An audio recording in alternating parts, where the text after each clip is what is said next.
Tēnā tātou, nau mai ki kōrero toi, he wiki whakahirahira tēnei, I te mea ko tae mai etahi no tā wāhi, no re neira te mihi nui kia koutou, Lehuanani, Marwin, Mario, tēnei te mihi kia koutou. Ko hara mai ki waingi a tātou I Aotearoa nei.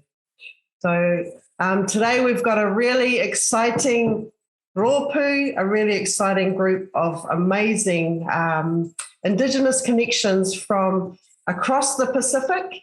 And I just want to welcome you three, Lehuanani, Marwin and Mario. It's a really honour to have all three of you here with us today. Welcome, and exciting to be able to share and hear about your work with Aotearoa, with the New Zealand nation, but also right across the Pacific. And our international connections are so important because they not only provide an opportunity to see a different perspective, but also it's wonderful to see the connections that we have and the similarities. Even though we live in different countries, there's so many similarities that have happened in terms of colonization, but even the way we think and our connection to the land and our people and culture. So welcome and really excited to have you all here today. So firstly, I'd just like to introduce our first kai kōrero, our first speaker, Marwin Bagaye, ka pai. And just a little bit about Marwin. So Marwin is an internationally exhibited printmaker, painter, and nationally recognised graphic designer.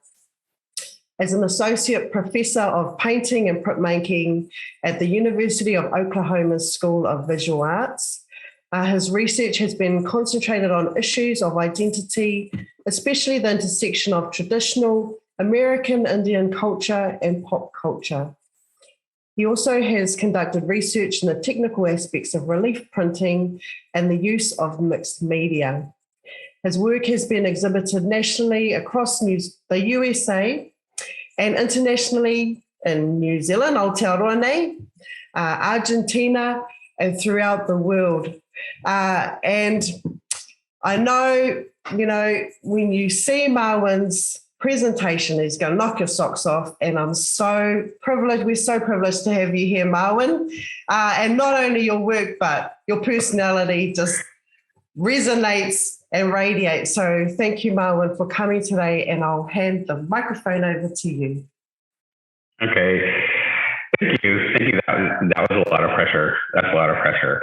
So anyway, question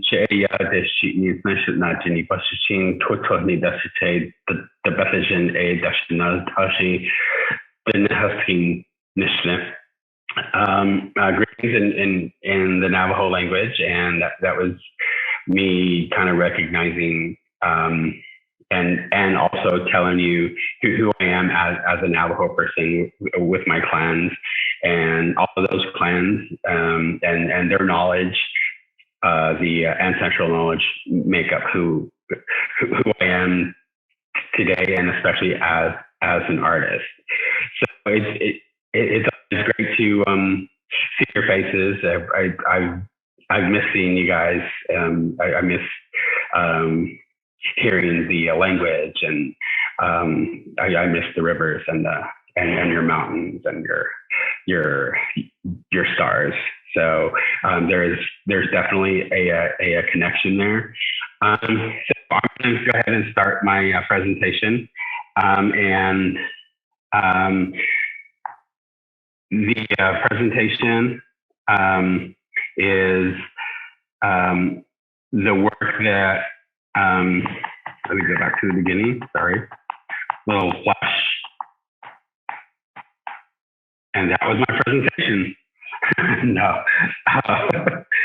The work that I'm going to show you is what I've done within one calendar year, and the majority of the pieces were done since January. So I try to be as prolific as I can, and so I'm going to kind of fly by the first slides, and then toward the end is a project that I'm currently working on. So this is, you know, my where I'm from in New Mexico. And this is the typical scenery, nice, beautiful clouds, skies, the colors. Those are very influential in my work, and that connection, that relationship to the land, to all the creatures that occupy those spaces with us, which means the little creepy crawlers to the four-legged to the winged beings, and we in that space we tend to share that harmony. And for me to go back to New Mexico and see this is my backyard. I really get reconnected. So almost like a re-energize myself with the land. And you know, there's a certain language that happens, and I think as human beings we all have very special places like this where we tend to go back to and kind of feel good, and our sacred spaces as well. This is where one of our the top of one of our sacred peaks. And in my work, I like to show this piece because it's very critical, because I do a lot of imagery about birds, and this is where the place where the eagle, the owl, and the condor, this is where they originated from within our stories. And so I'm always going back to our stories, or that ancestral knowledge to really, and that's what drives my work and drives my energy, my imagery. I'm, you know, and the textiles, the backgrounds that I use, I always give credit to my grandmother. She was a weaver, and so that's what I'm heavily influenced on. I spent a large part of my life with her, and so here's some imagery that I think I've brought down to New Zealand one time or another, and these birds kind of represent our life, you know, which is water. You know, I see them as protectors of our water systems. And so, and the one on the left is a condor. I was kind of honoring the condor because I have some grandbabies living within some of the tribes out in California, and with the halos, I've kind of used as from one of the tribal basketry. So and you know, just, and I kind of delve into a little bit more of mixed media. I just, as well, like you see here. So I'm, you know, with that falcon, I printed it, and the whole print, the print as a whole, it didn't really kind of come out, and so I kind of cut and pasted and just collaged onto another piece. And I'm using all printmaking techniques. This one I just got done last Friday, right before, and I was working on this, or kind of getting sidetracked with this piece while I was trying to pack. So, and so as I said earlier, I try to make all the time, whether it's smaller pieces or larger pieces. So just to kind of keep my hand going, keep my brain going, kind of thinking about our stories, thinking about the idea of wellness, you know, trying to stay connected to that ancestral knowledge, to keep me balanced while I'm traveling around. This piece was a fundraiser for one of the universities in the U.S. They contacted about 25 artists, asked them to produce a piece, and they printed it. So, which is really nice on my part, because I usually do all the printing, and so I just cut the wood block and I just sent it off, and they printed it and they sent it back, and I signed all of them, and then. So it's just being in those situations, it's a very big luxury.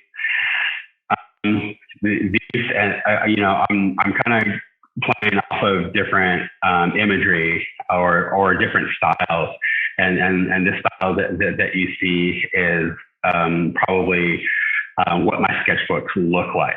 And so this is a screen print, and I've used glow in the dark ink. So there's a whole another pattern underneath that, when you turn off the lights. I'm just kind of thinking about kind of landscapes and, trying to stay connected. And since I'm in Oklahoma, which is like the southern plains of the U.S., this is typical what you would see with some of the tribes here, some of the plains tribes. And about February, I was contacted by a group, and who was also one of the members was Jacob Metters, and he had asked me if I wanted to be a part of a fundraiser that would the artists who were asked to paint skateboards, and those skateboards we painted on, and we sent them back to Jake, and Jake kind of hosted a fundraiser, and Jake and that group were working together with Tony Hawk to try to raise money for one of the tribal nations down in southern Arizona, and with a skate park, and they were trying to prevent suicide and making good healthy choices for their programs. So I painted one. I kind of sent it off, and I was inspired by the shape of a skateboard, and so I decided to create a skateboard myself, and this is a reduction print. And every morning I create about 5 of these little deals. These are about 8 inches by 8 inches, and I screen print on these, and they're more mixed media. And again, it's just to keep my hands moving and to keep try to remember that cultural knowledge, the songs and the prayers, and on a daily basis. This work here, I produced at an artist in residency in Missoula, Montana, and I worked with the master printer there at the university, and these are the pieces that I produced there. And they're full editions, and with these residencies, like they do the printing and I just do the making, and for me that's really hard to have someone to give control over to someone else to have them print it. So in these situations, you really have to be clear about your instructions, what layers go where, and for me that's always a challenge, because with these pieces I work very intuitively, just responding to color, responding to shapes, responding to the patterns. So this piece I did last June for a Santa Fe Indian market. It's about a 60 inch, I don't know the translation, a 60 inch by like a 40 inch wood block. And I printed the black in what we call like a Western style, where it's using the printing press, and with the colored parts, I've used like the Japanese style of printing.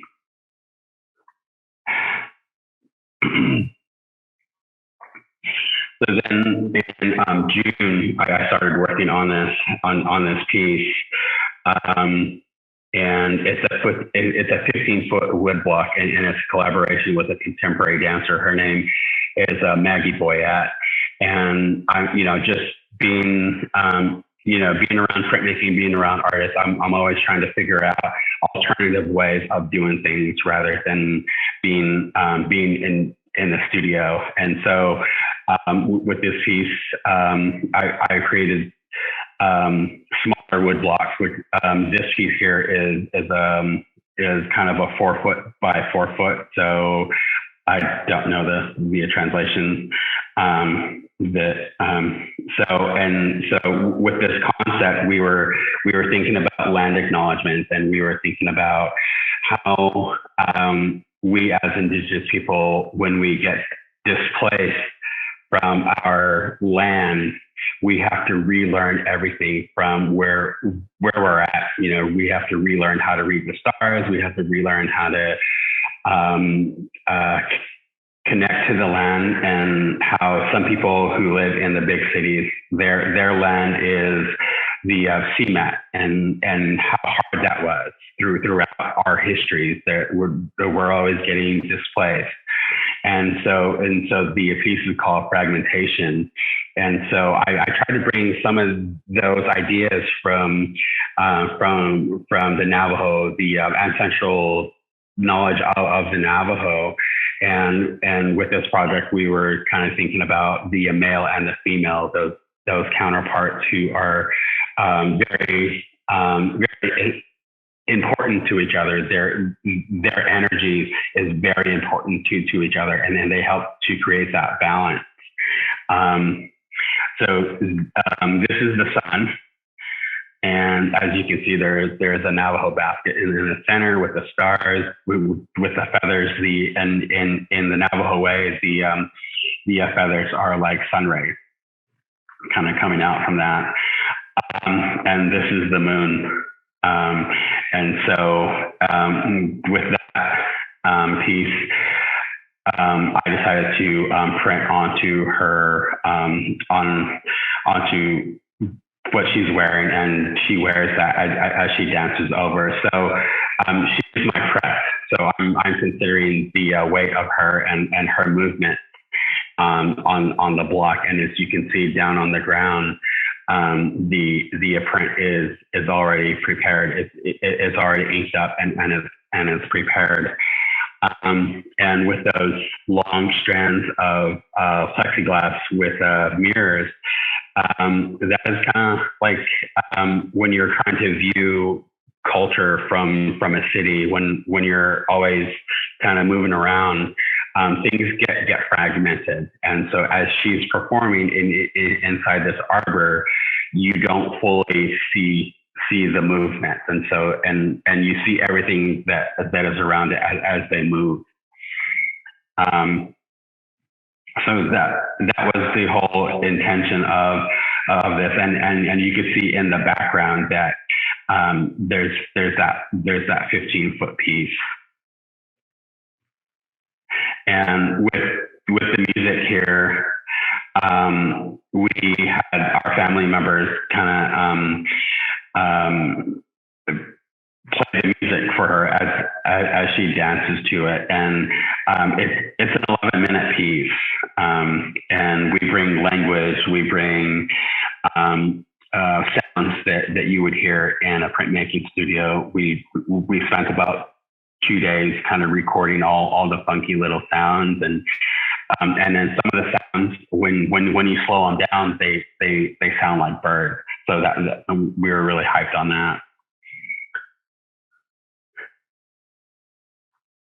And so there's me working, faking it.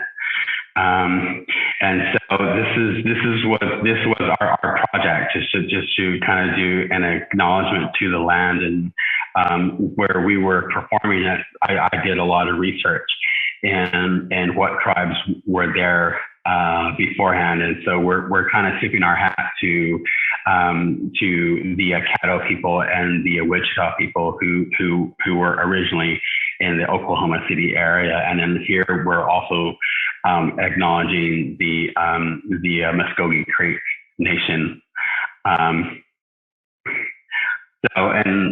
In there we're kind of laying down the floor, and then there are my students on the other side. For each performance, we show up about 2 hours, and we have to hand ink all the plates, and then we kind of lay them down. And so when the performance starts, everything is already ready for her to dance on. And after that 11 minutes, as a part of the performance, we pick up the wood blocks and we unveil the print underneath, and this is what it looks like. And so we were able to, I was able to kind of do this in Madison, Wisconsin, for a big print conference, which I was showing with Vanessa Edwards and Alexis and some of the printmakers from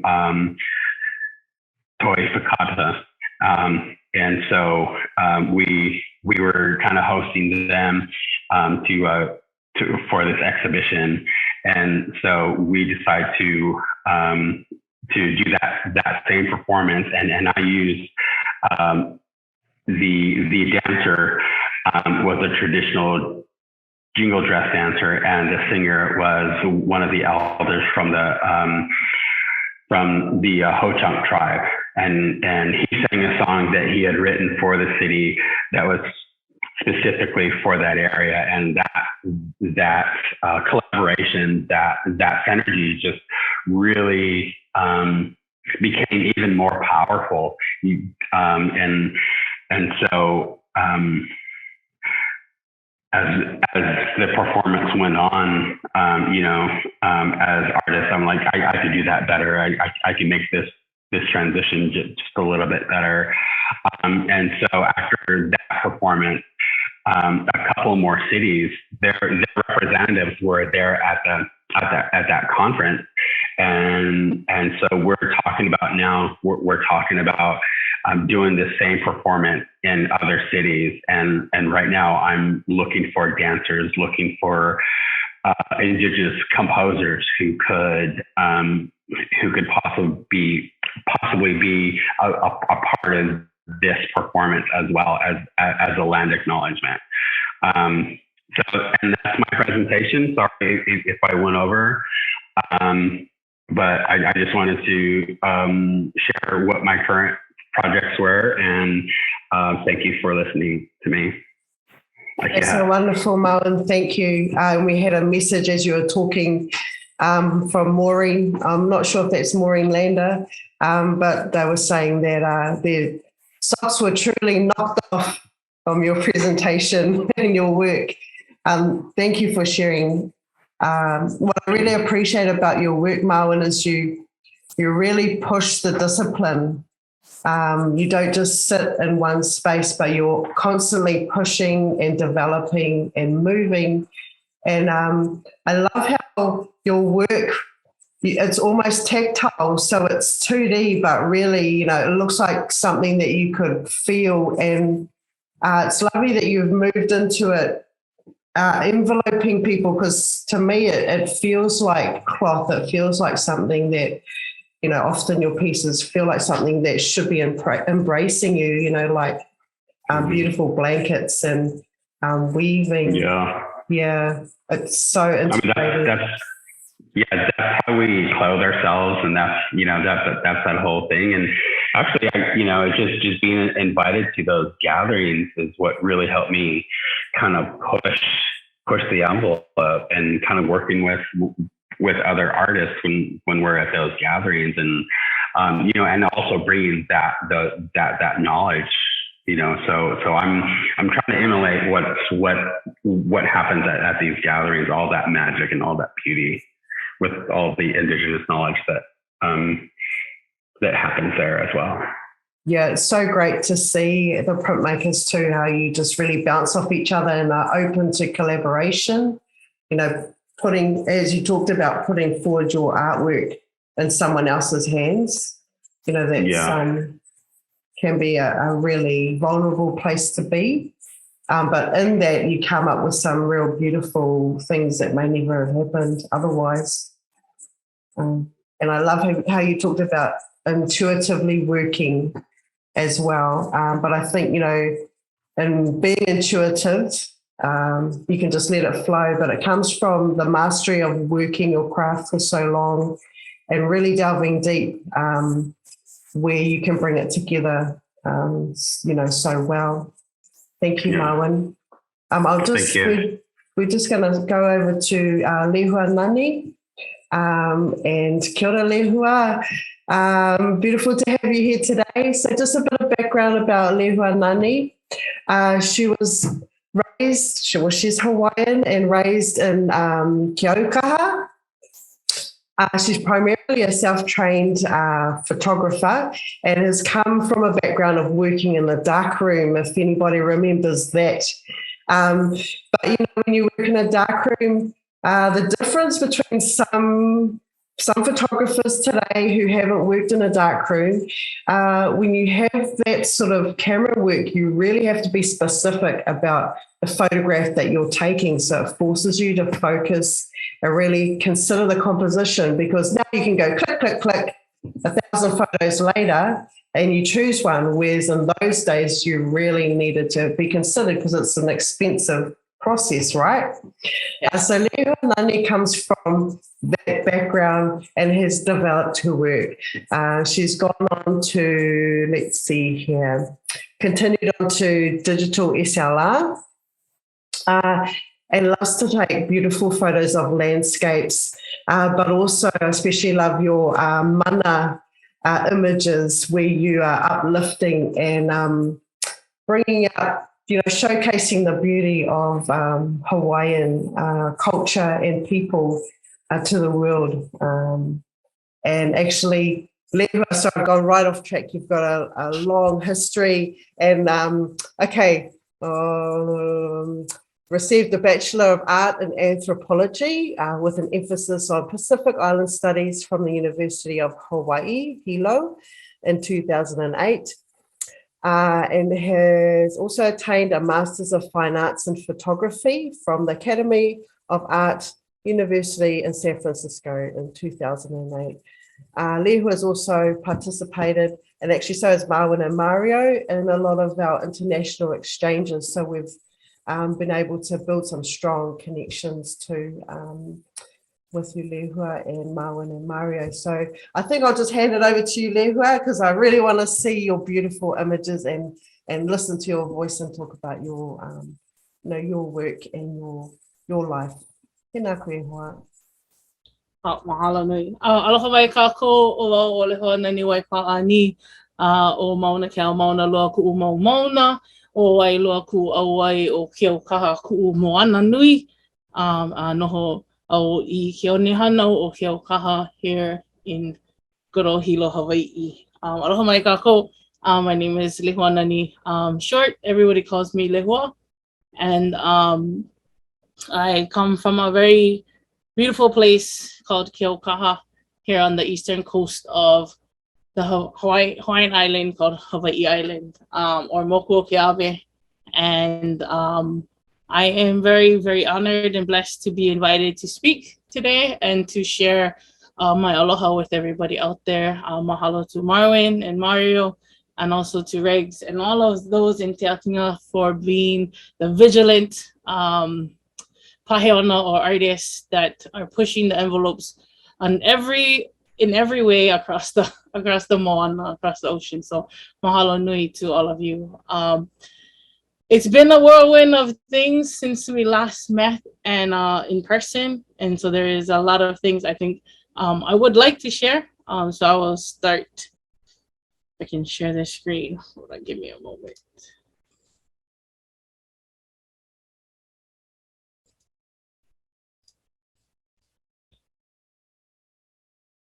Is everybody able to see that?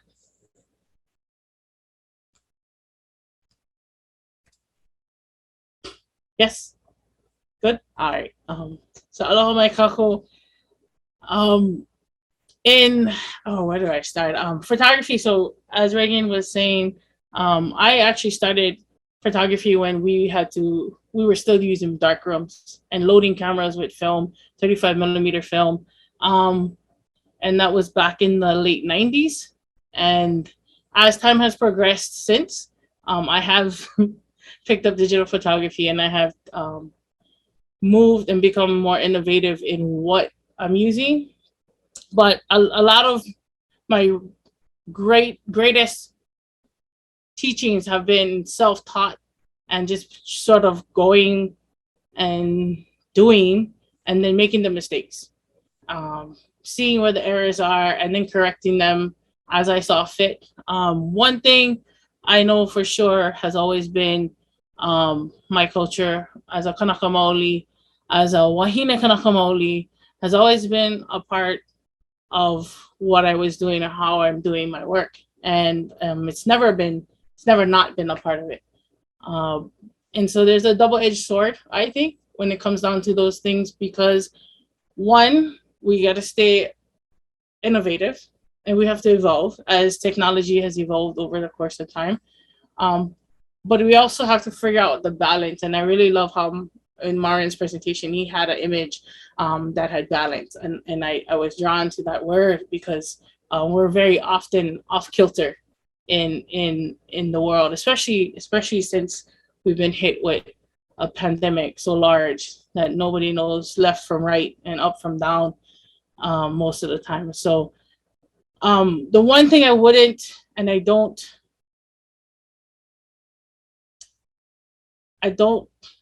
not include in my work is my ability to connect back to the culture that I come from, who I am, what my stance is in it, and how important that is for me to share with my students, high school students, when I'm in the classroom teaching photography, because it's what makes us uniquely why everybody wants to come to Hawaii. So I'm gonna start with this image, and it's called, it was in the Pacific Northwest in the Longhouse exhibition. And it has since returned home to Hawaii here. And it's called Protect at All Costs. And this was back in 2019 when we had the controversy on our mauna about wanting to build for science a new telescope that was going to pretty much desecrate every sacred space on the very highest of our maunas. We were holding space and place for our aina, our land. We were holding energy and mana for our kupuna that were on the front lines. And so I wanted to start with this image because it's very bold. It was pre-pandemic. It was setting the scope of where my work has been since 2019, since this has happened, and then into the pandemic. So I think it speaks for itself. And the mana and energy that was there, I tried my best to capture that in this space. And again, leading off of what was going on the mauna, that is our mauna there, that is mauna awakea for some, mauna kea for most on print media.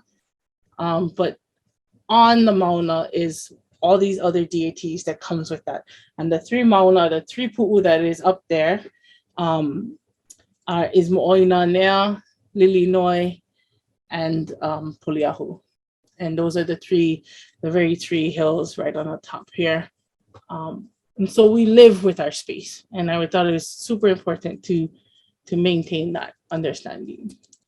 And of course, when you push people or natives to the brink of having to take up space, we gather, we assess, and we breathe together, and we push our narrative forward as a people, and we learn from those who are at the Kōrero pipeline. We were learning from those who are in Turtle Island about what was going on and how to keep the peace and how to do it with aloha.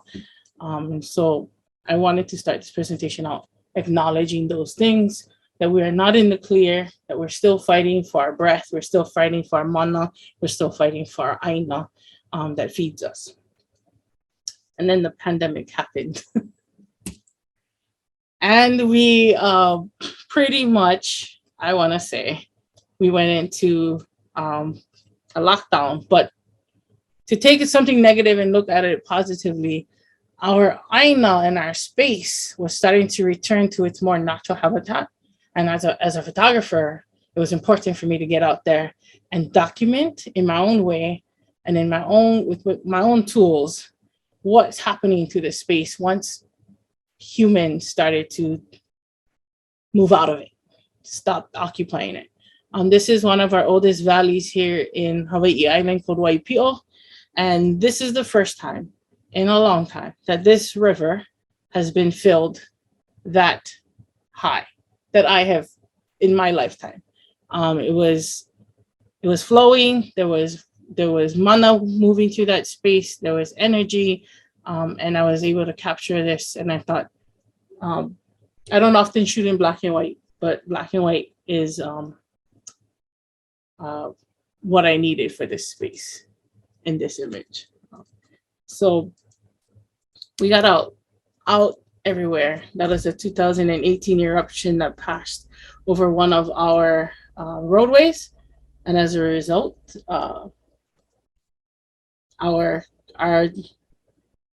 Tutupele had her own say in what she wanted to do and what road she wanted to travel on. So, and this is all as a result of the world slowing down fast. It's just enough for us to really see the impact of what humans have had on our environment. And it forced me outside of my comfort zone, and it forced me outdoors.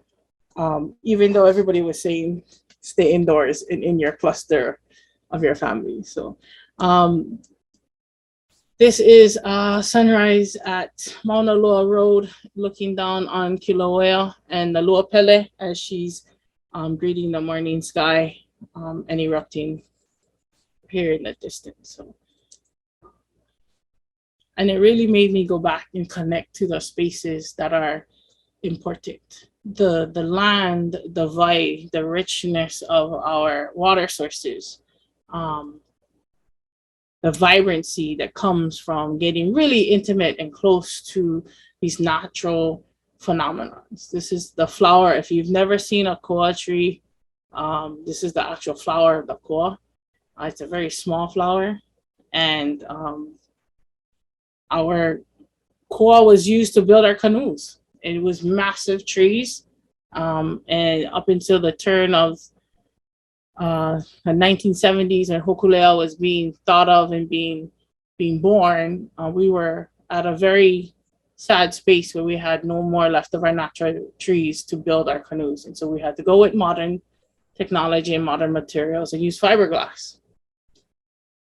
So in the pandemic, we started to learn the intricacies of our environment and what's returning to their natural spaces.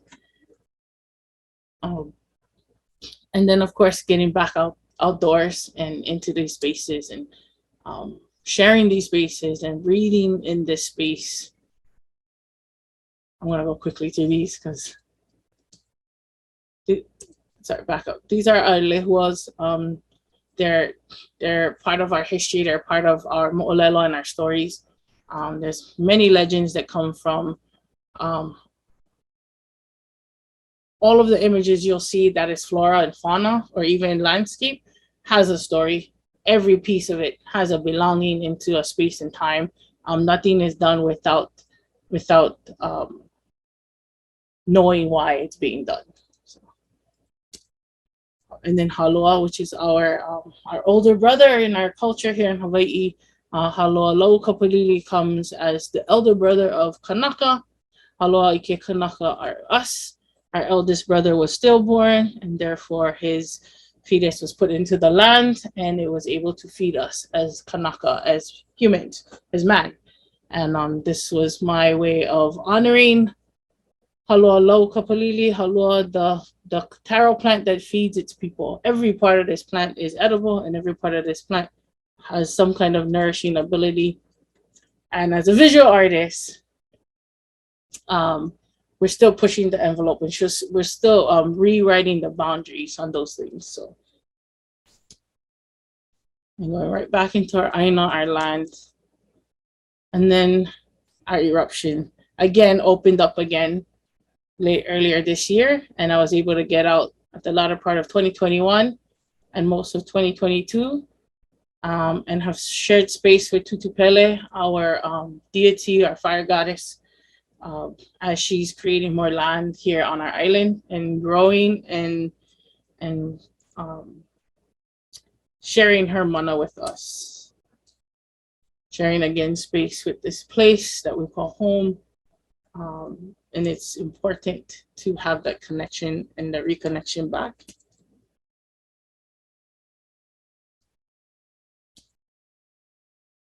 And then getting really up close and personal with our kupuna that are still with us.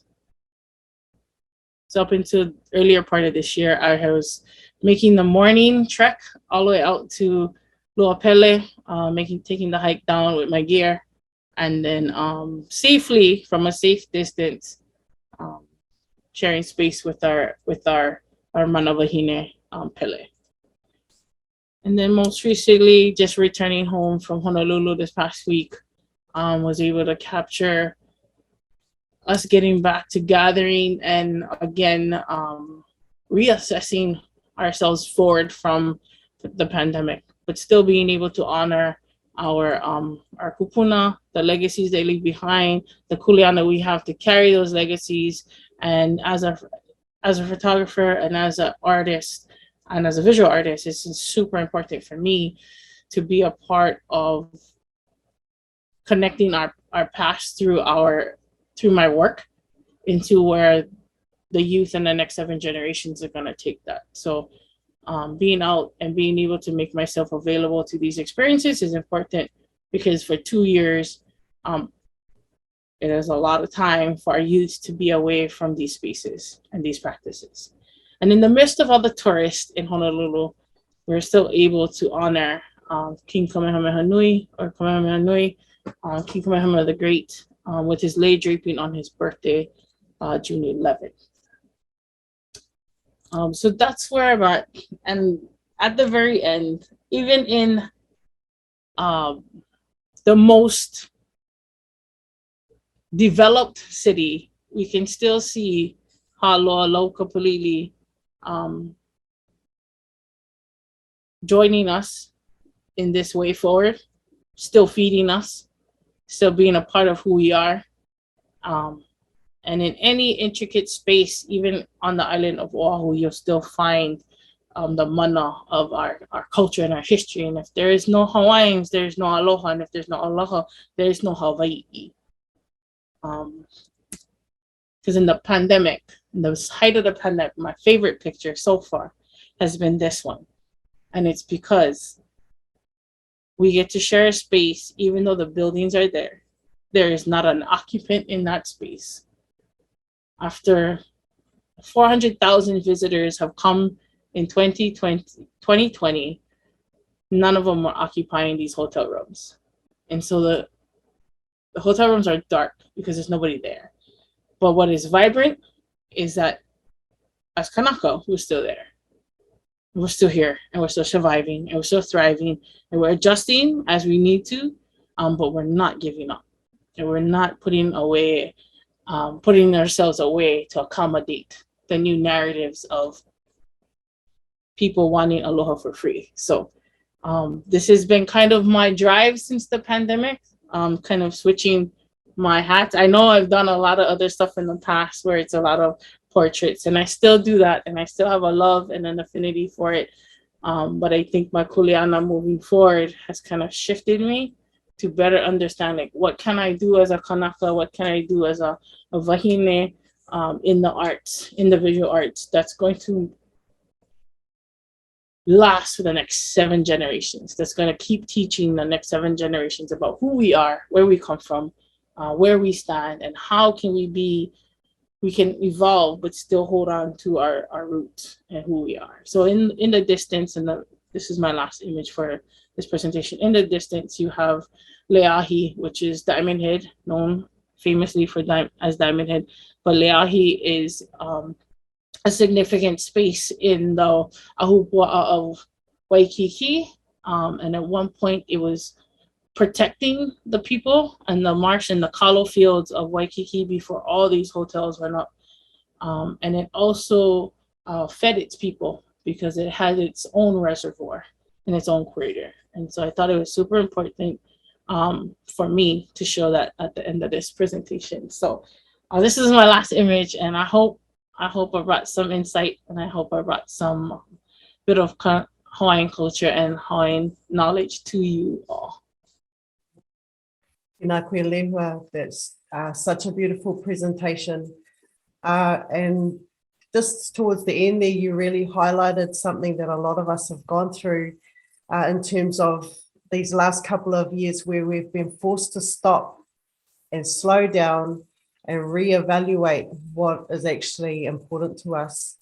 And then this latest work is quite a development from your previous works, where you're really reflecting that strong connection that we have to the land and to those things that are really crucial to our survival and important to us as people. And Lehua, I remember, in 2000, I think it was 2018, when Pele was erupting, and I was quite blown away actually, because you were with us at a gathering at the time, and you got a message on your phone, and you turned and said to me that your homestead had just been overtaken by Pele in the eruption. And in that moment you said, it was a huge loss because it was your homestead. But at the same time, it was acknowledging that was a natural process, and the importance of our tupuna, and that Pele is the birther of land, and that's a natural process, and for me that was really profound to see that such a strong connection and acknowledgement and understanding of that cycle. And I just want to mihi to Lehua, every time you speak, you say things in such a simple way that I can understand, but very profound and connected. So thank you, Lehua, for your... And I think too, mahalo, right? Just to add on to that is, if anything, the last 2 years have really showed us that we should be doing more as artists, because we have every platform to do it on. We've been in every platform, social media platforms. We've been digitally doing things. I mean, I started in a darkroom, now I'm digital. There shouldn't be a reason why we shouldn't be pushing those narratives and why we shouldn't be pushing the envelope.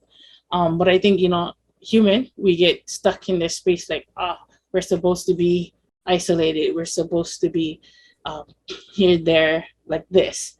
And every country and every government has had its way of dictating those things. But I think one thing I've learned in the last 2 years is that nobody's going to be able to tell my story the way I tell my story. And if I don't get out there and tell my story, nobody's going to know it. And nobody's going to hear it. And so if I throw up an image and it's people standing at the edge of the crater as she's glowing red because she's erupting, it's not to show that tourists should just flock there. It's to show that we connect to a space beyond ourselves, and that we're just merely visitors on this planet. We don't own anything but our stories. And as Indigenous people and as Indigenous artists, there's no better people to tell these stories than us, because I don't want to have to read it in a book later on by somebody who had no connection to the space, the language, the land, the waters, that they were just visitors in that space. I want to hear it from those who are living it. I want to see prints from Marwin who's in it. I want to see Mario's work who's building those catalysts for us to step on those pedestals, and you, Riggs, with your painting, and everybody else that's on here that has a avenue to push the envelope and push the narrative. I'm tired of seeing Westerners write our stories when we're very capable of doing it ourselves. So that's just my little spiel, but I mean, mahalo, Riggs, mahalo nui. Totally agree, Lehuanani. And just as I'm listening to you talking about our story, so here in Aotearoa at the moment, it's Matariki, so it's the Māori New Year, and acknowledging those stars, but in particular, one of our stars, Pohutakawa, acknowledges those that have passed away in the last year. So I just want to send a big mihi out to you, Lehuanani, where we lost Kaua Noichang, a really beautiful, kind, generous wahine, and I just want to acknowledge her, and also Jim Denomi, who we also lost in this last year. Yeah, I'd just like to remember them because they had such a big part in our toy and our art circles. It really made a lot of changes for a lot of us. So just acknowledging those two and the others that we've lost as well. So thank you, Lehua, and I'd just like to come to Mario. And Mario, you have come with highly recommended from many people. So thank you for coming in at such short notice. I'm sorry that that happened, but I do know that everyone who's here today was meant to be here. So special privilege to have you here today, Mario. And I'll just like to read a bit about Mario so everyone's familiar before he starts. So Director of the Institute of American and Indian Arts, is that right, Mario? The MFA program in studio arts here at IAI. Yes. Dr. Mario Caro, am I saying that right?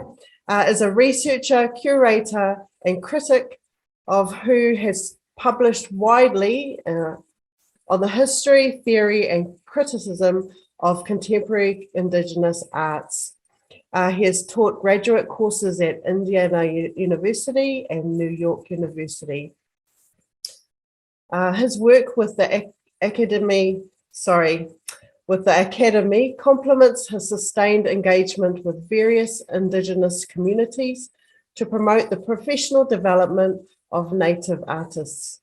His work has also been international in scope and includes his many years of service as president of Res Artis, a non-profit international network of residencies focused on promoting the worldwide mobility of artists. So with that, Mario, it's a privilege to have you here today, and I'll hand the mic over to you. Welcome.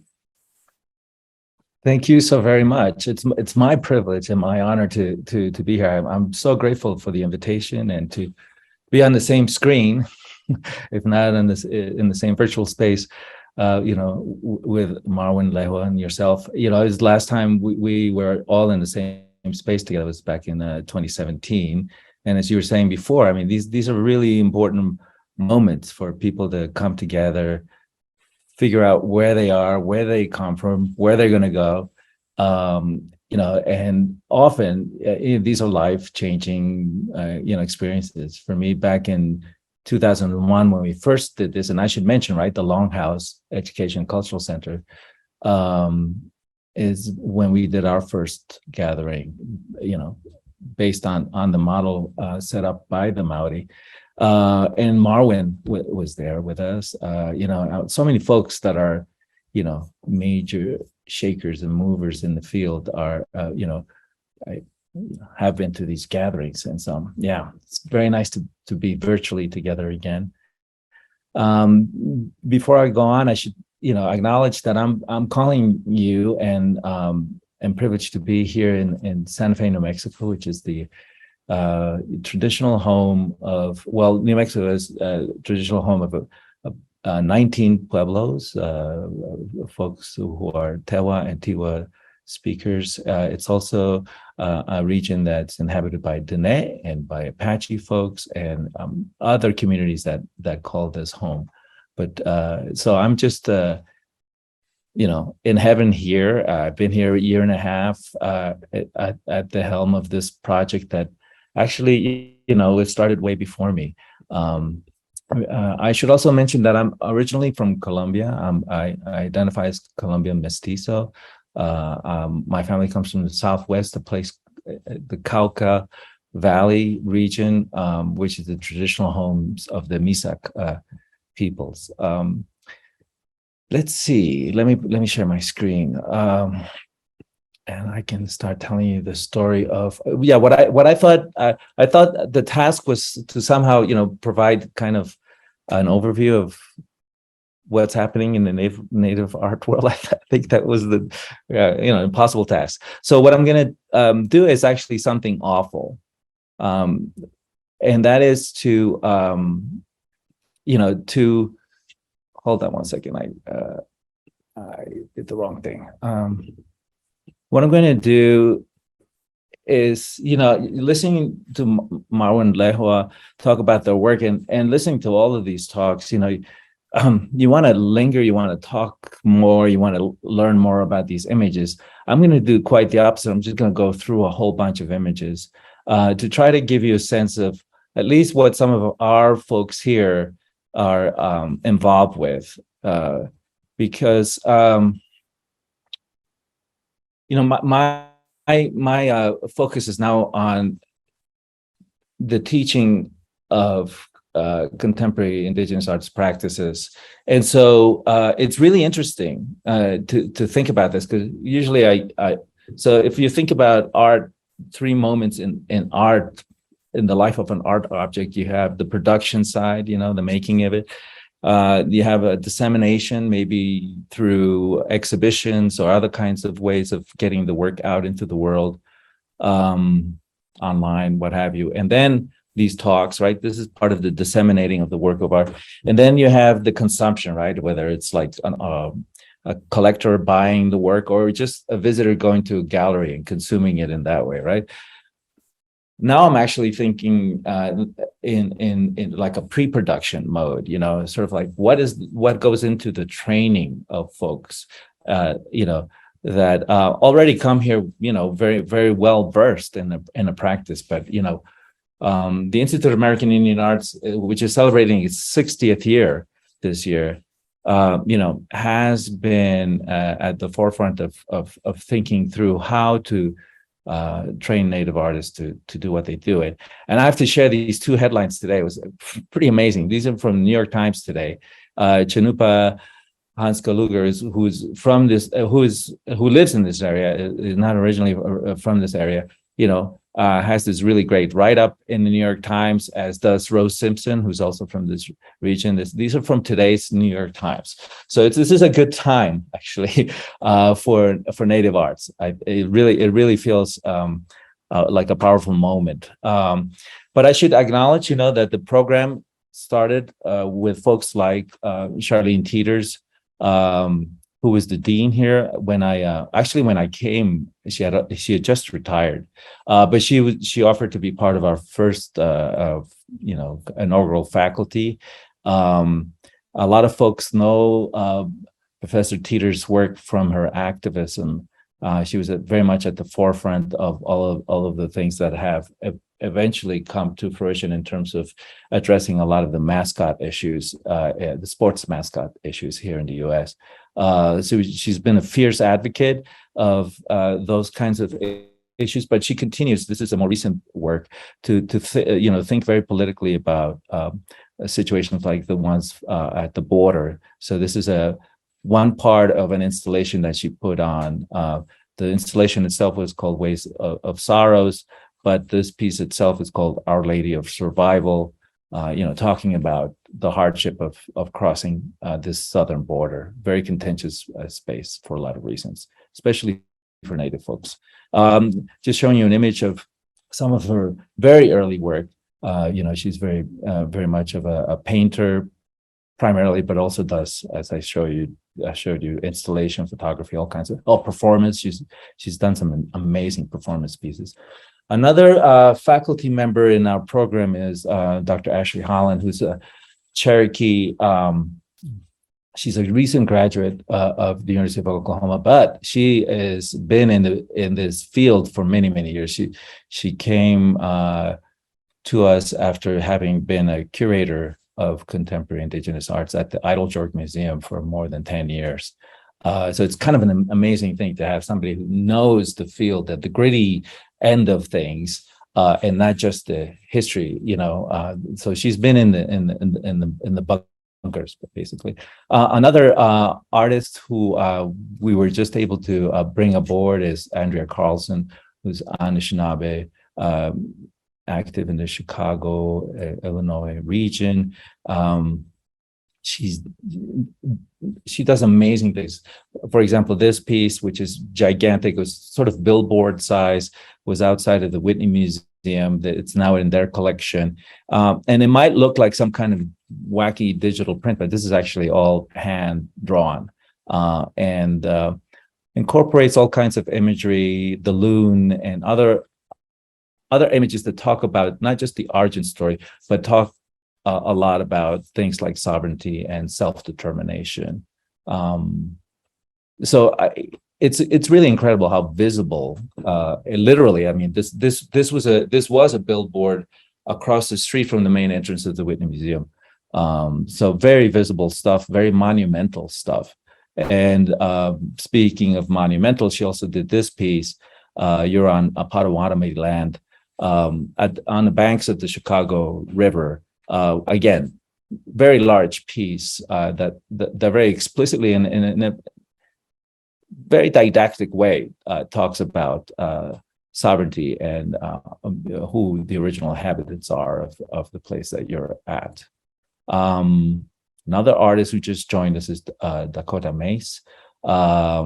She is spectacular, I have to say. I met her a few years back. There was a project that we're doing a proposal for the Field Museum. The Field Museum just renovated the Native Arts section. And anyway, just my interaction with her was really great. And we just did a studio critique, and she was fantastic. Her work ranges quite a bit. A lot of our artists do this incredible range from, very kind of community-based practice to very sort of avant-garde, market-facing, what have you, kind of practices.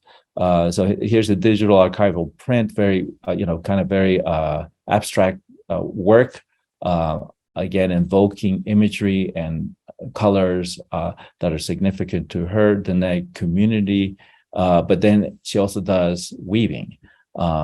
She's an incredible weaver. And it's just an encyclopedia full of resources for our students. I was really amazed at the breadth of her training. Heidi Brandau is local. She's both Dene and Kanaka Maoli. She does a lot of work that has some research components. So community-based kind of work like this, where she was mapping out all of the public monuments here in the Santa Fe area and doing all kinds of data analysis about gender and the different Native communities that are represented in these monuments, and the lack of representation, of course, is the thing that really stands out when you look at a project like this. But it was a pretty extensive. The presentations that she gives on this include all kinds of charts and graphs and lots of data. She's also done some work in Turkey. So this is in Istanbul. This was a project that had to do with looking at the work of folks who do the recycling in the city. So very much of a social practice kind of piece. And then she also does, kind of more graphic oriented imagery like this. And some of these pieces have a really beautiful glossy finish. So the aesthetic quality of the work is also something that, that you're captured by. It's not just a, conceptually driven kind of work. There are materials concerns there as well. Dylan McLaughlin, also a recent graduate from UNM, and he is a sound artist, video artist, photographer. So very much mixed media. Lots of it having an ephemeral quality. You know, they're very performance based. This is an aerial shot of some power lines. The piece is talking about energy and energy consumption, energy waste. There's another piece here that about this is about the Rio Grande, this river that flows through a lot of this area here, and some of the challenges in terms of things like water, but also it also invokes discussions about the border and about migration. Tanya Lukin Linklater is another artist. She is based at the moment in north of Toronto, but is from her family and her roots are in Alaska. Very interesting work, some of it having to do with installations like this, which is a collaboration she did with an architect. The piece is right here. Then she also does performance, where a lot of it has to do with choreography and dance performances that are in response to a space or objects, like in this one. And sometimes there's a great piece where she has dancers responding to an archive, to a storage room, and mainly addressing the needs of those objects and the ancestral knowledge that is inhabited there. Here's somebody you all might know, Sarah Seastream. She's also part of our faculty, and she was part of our 2017 gathering. Again, lots of range, traditional weaving. As you recall, she knows the whole gambit in terms of gathering, preparing the materials, dyeing. She gets very funky with some of this stuff, very abstract, some of it unfinished, some of it, the title definitely comes into play here. And then she'll do prints, and she does installation.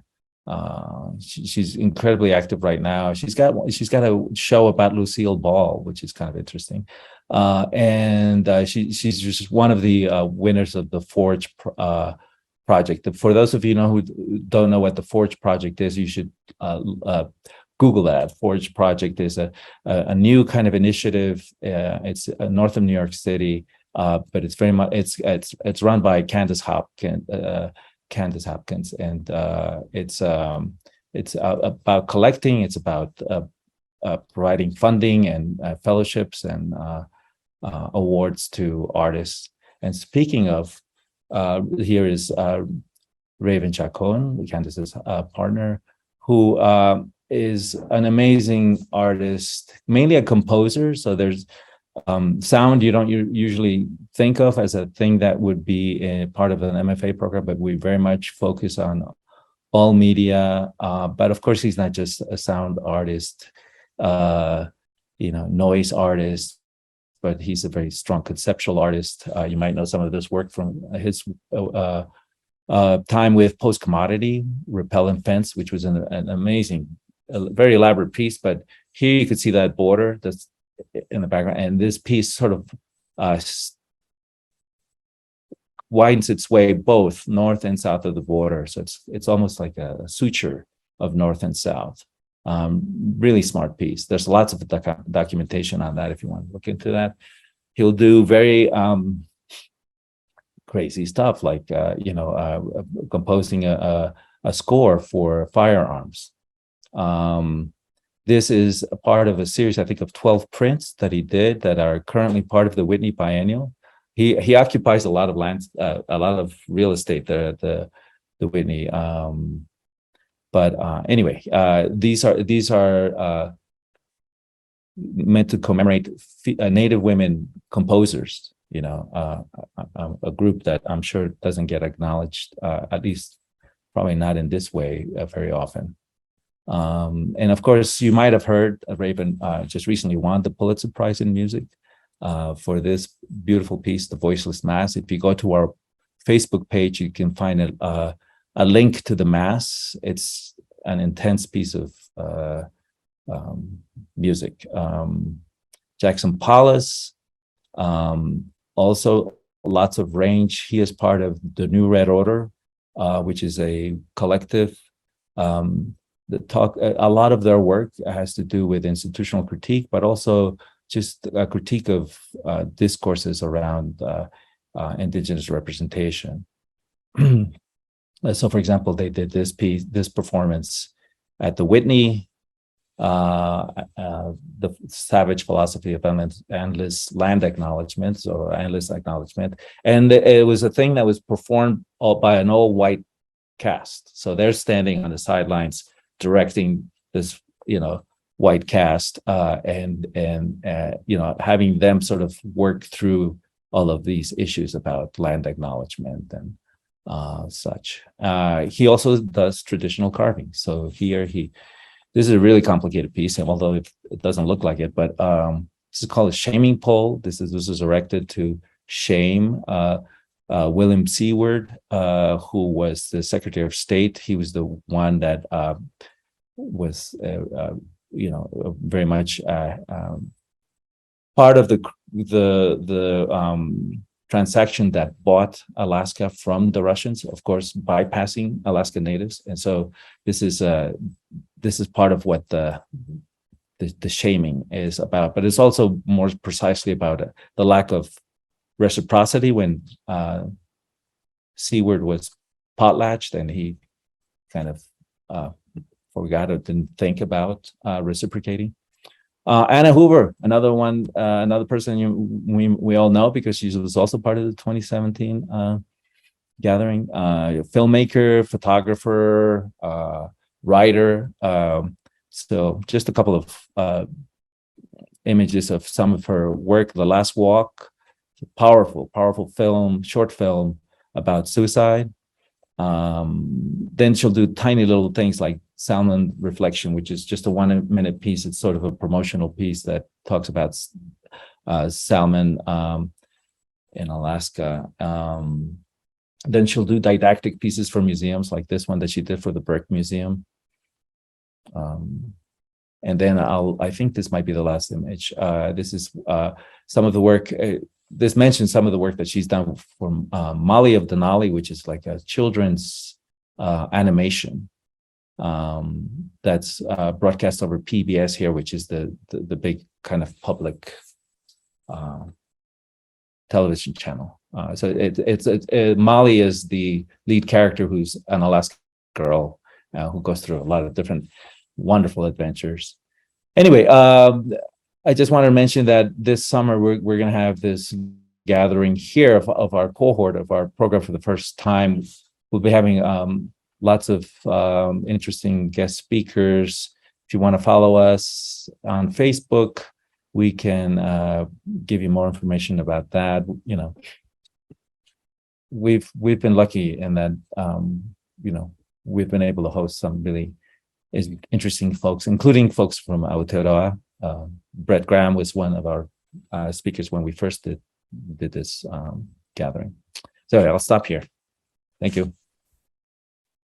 Thank you, Mario, and thank you for giving the breadth of what's happening currently. And I just want to apologize that I tried to direct the flow of what you should present, because actually what you've presented there is exactly what we need to hear, what's happening currently.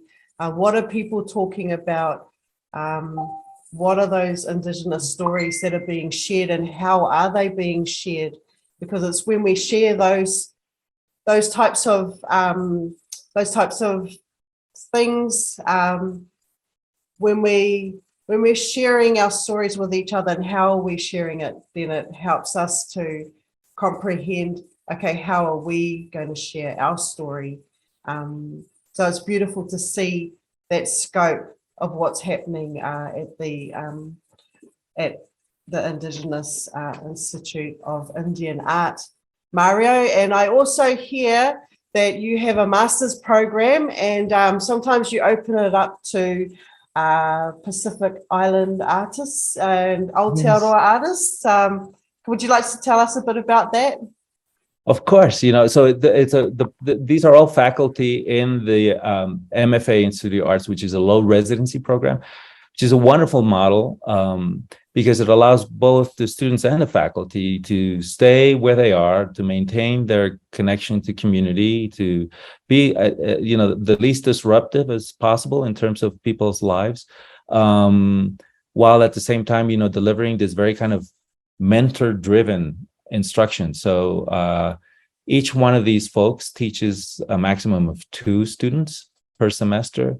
And so you have this really, really intimate relationship with your mentor. And it, so far the results are pretty good. We graduate our first class next spring. Looking forward to that. But yeah, this is meant to be for anybody who's really interested in Indigenous arts practice from any part of the globe. So we very much would welcome some Maori applicants. And yeah, just reach out to us. And yeah, if you want, I can put the link in to the program. Just give me a sec. But yeah. I can't think of anything more exciting than studying in such an environment with such an array of different types of art, but also the breadth of knowledge and cultures that come together and share in such a beautiful way. Thank you, Mario, for sharing, and hopefully some people take up on that offer and make contact with Mario. He's available on Facebook, or else I think your contacts are online as well, aren't they, Mario? Yeah. Yeah. So that's wonderful. I'm just wondering if we've got any questions here. There's a lot of people that are sending lots of love.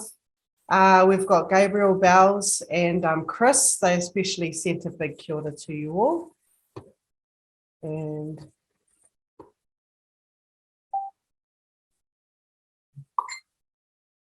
I've got things binging all over the place. But is there anything that you'd like to share before we round up? Anything that you've thought about as we've been talking? Sorry, I'm just trying to find who's binging.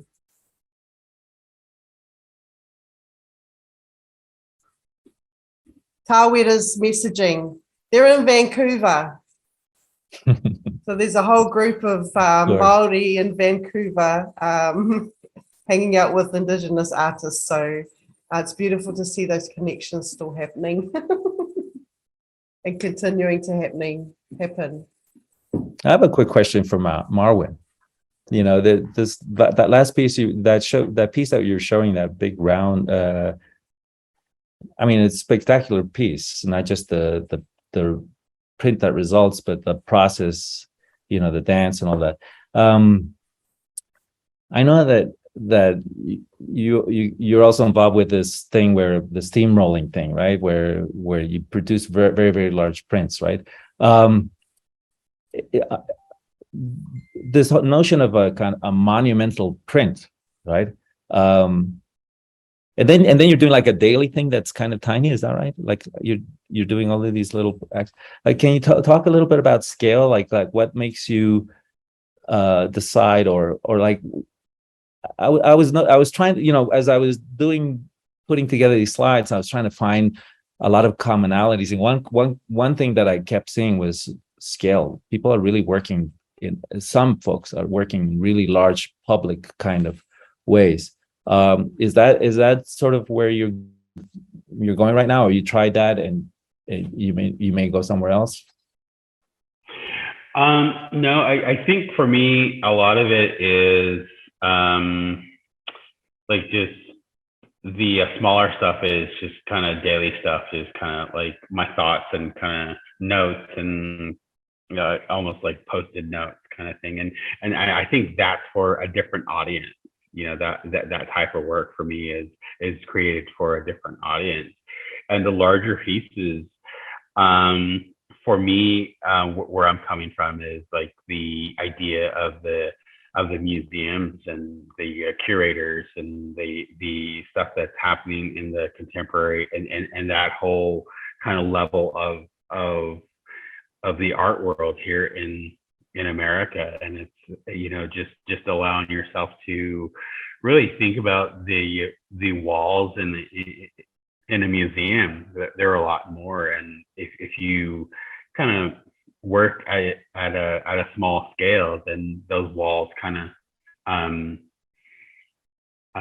they kind of swallow those smaller pieces up, right? And you know, just going large, I think you really are creating to a much larger audience, and you get to and especially now I see in the contemporary Native art world is that, you know, we're really starting to tell our truth and our stories, and they're big, and just with that scale, you're kind of shouting it, because at this point, it just, if they're small, then they get disregarded. It's just, you know, you're considered just a belly aching artist who, you know, who's trying to find themselves. But once you go kind of large, you know, you tend to speak to a whole different audience, and you're tending to speak to kind of like the gatekeepers, or the people who are inviting the Indigenous artists to the Whitney, who are inviting, you know, those are the, I guess I see it as those people are the players. And with the larger pieces, they tend to kind of notice that rather than the smaller pieces. And so, you know, and that scale for me, I wanted to, a really funny story is that how we came upon 15 feet is that we went to the gallery, and we asked, hey, how big are your walls? And they said 17 feet. And so we're like, okay, let's come up with a 15-foot piece, a really big piece, so that we can have an inch on the top, or a foot on the top and a foot on the bottom. So it would sit really beautifully in between that. And we got there, we installed the show, and we're like, that was the last piece that we needed to hang on the wall. And we got up on the ladders and everything, and we started to hang them, and their walls were 14 feet. And so we're like, who measured the wall? So then that's, and so in that piece, you kind of see it kind of flat on the ground, and which was kind of challenging in a way, because you have to think of, you have to think about this project in a way that what it means. And we were making decisions on the fly, so that we were like, yeah, that arbor structure that was there, we tried to kind of create a pathway to the show, to the other side, to that piece. And then also we were in each of the pieces were stars, and so we were trying to align the stars in a constellation, and that's what kind of was really kind of driving that project. So in working in that scale, it's like the problem solving, or the strategies had to change. It was quite amazing, and that whole project was a community project. I mean, we were just like the stewards of this project. There was musicians, there was people who welded our structure. There was and it just went on and on. So it became this huge project that we were kind of ushering along. And it was really beautiful to kind of see that synergy. And some people weren't even artistic. They were like, we don't know what you're building, but it sounds pretty cool. And once they saw it, they're like, Oh yeah, okay. I understand what you're trying to do, but so anyway, I'm going on. I guess too, when you work at such large scale, it's something that isn't often done. So it brings people, draws people in because you know that you've gone through a ritual, you know that you've really worked hard to make that piece. And that's what I appreciate in large works is, you know, so it's such a process to get there. And when you do, it has this real presence in the room. Mm-hmm. Yeah, so beautiful to see you. And actually, Marwin, I've seen you go, every time I see your pieces, they're a bit bigger and a bit bigger. So I'm not surprised you've gone grand. Who knows where else you'll go? So, you know, and privately, I'm kind of thinking about this as with each tribe, each place that I work at, I'm going to pull a 15-foot print that especially made for that community.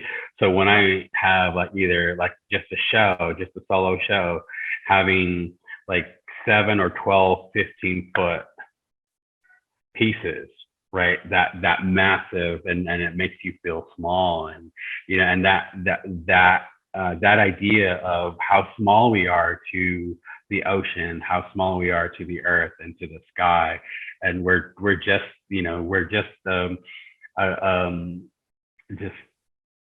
grain of sand in so I guess as colonialism kind of puts us as above everything, right? Man above everything, like we're in control. And with the indigenous thought, we're not that. We're down with everything. So so that's, you know, that's my personal intention is to have this exhibition with these 15-foot prints that just kind of make you feel small. It's so spectacular. Thank you, Marwin. Lehuanani, what about you? What's the largest project you've worked on? Oh, I don't think I printed anything at 15 feet. But I think I could if I needed to. But I would probably do it in panels because it's easier to move around. But I really appreciate what Marwin was saying, and that we are really just a speck on this in this universe. And so yeah, it's very indigenous for us to think like that, where the roles are inverted, right? We're at the very bottom because we have the very shortest lifespan, and our waters will still be here, Earth will still be here, the universe and the stars will still be here long after and long before we've ever been here. So that window that we have of time to create visually enticing story pieces is all the window we have. And so, you know, whether we're hanging something that's 15 feet, which is, I think it's awesome, or we're hanging something that's 8 by 8, and in the scheme of things, we're still a very grain of sand compared to what the universe has around us. So I remember Marwin, we were in Olympia, and I remember you in the print room, and it was like candy in a store. I was watching you going through all the paper and all the print presses, and it was just like, let's just get everything out of the way first. Let's get the energy going, and then we just saw these papers come out and out, and then we were in Aotearoa at Waipa, and then you were on the floor of the studio with your prints, and everybody's like, "Whoa!" And I can only imagine now you're gonna be on a billboard. You're gonna be printing, you know, even grander pieces. But I love that concept that we are to feel small in the story, because we're just one intricate part of the story that's being woven together. I have to say real quickly, for Mario, Heidi and I were classmates. Oh, no way, really? Classmates in elementary cool. Yeah, she was she's a homesteader here in Kilpa. Her family, her mom, her dad was a vice principal, and then her mom's Hawaiian was Hawaiian, and so we went to grade school together. So to see her on there was like, yes, It's a small world, I'll tell it you. is, it is. But she's a definitely talented artist, and I love her the work she started with very young with the book, and then the pages for her book, and making sure that there was native representation in our storybooks. For at a being a mother herself, having to make sure that her children had something that they could use, that she could use as a tool. So yes, please give my aloha to Heidi. Tell her that Lehua says hi, and that I'm watching her, and I'm following everybody as they're going through their social media. So yeah, but big stuff. I think I'm my biggest piece would be me in the environment, like this piece that's on my screensaver. That's the biggest mural. It's nothing gonna beat being out there and doing the kind of work we do. Even you, Regs, watching you paint. I've seen you paint off the paper onto the walls, and then all of a sudden it comes back. So everybody's so talented, and it's an honor. So mahalo nui for all of that. Yes, thank you. Mahalo lehua. Tēnā koe. And I guess with that, we've come to the end of our time. Unless anybody's got something quick they want to say before we go. No. Well, with that, I just want to say a big thank you to all three of you. I'm getting messages already saying from people who've just recently joined in, and they're saying they need to watch the whole thing backwards, from the beginning. So it's great that this is being recorded. We'll be uploading this onto YouTube, releasing all the videos in July. And it's extra special that we've captured your kōrero to be able to share, and people can continually hear the stories and share. And we're hoping to have so many more stories shared, and conversations between nations, between countries, between cultures, because that's how we grow and that's how we nurture each other and fill our cups, fill our own little kits to make them a little bit bigger. And so I just want to say thank you. We have a saying here in Te Ao Māori, mā tō roro, mā tōku roro, ka ora te iwi. So with your contribution and our contribution combined together, we will survive as a people, and we will grow and we will prosper. So thank you all today. And with that, I'll say ka kite for now. And hopefully we meet each other again, whether it's online or face to face. Tēnā koutou. Thank you. Thank you. Such a great project. Thank you. Yes, thank you very much. Mahalo nui.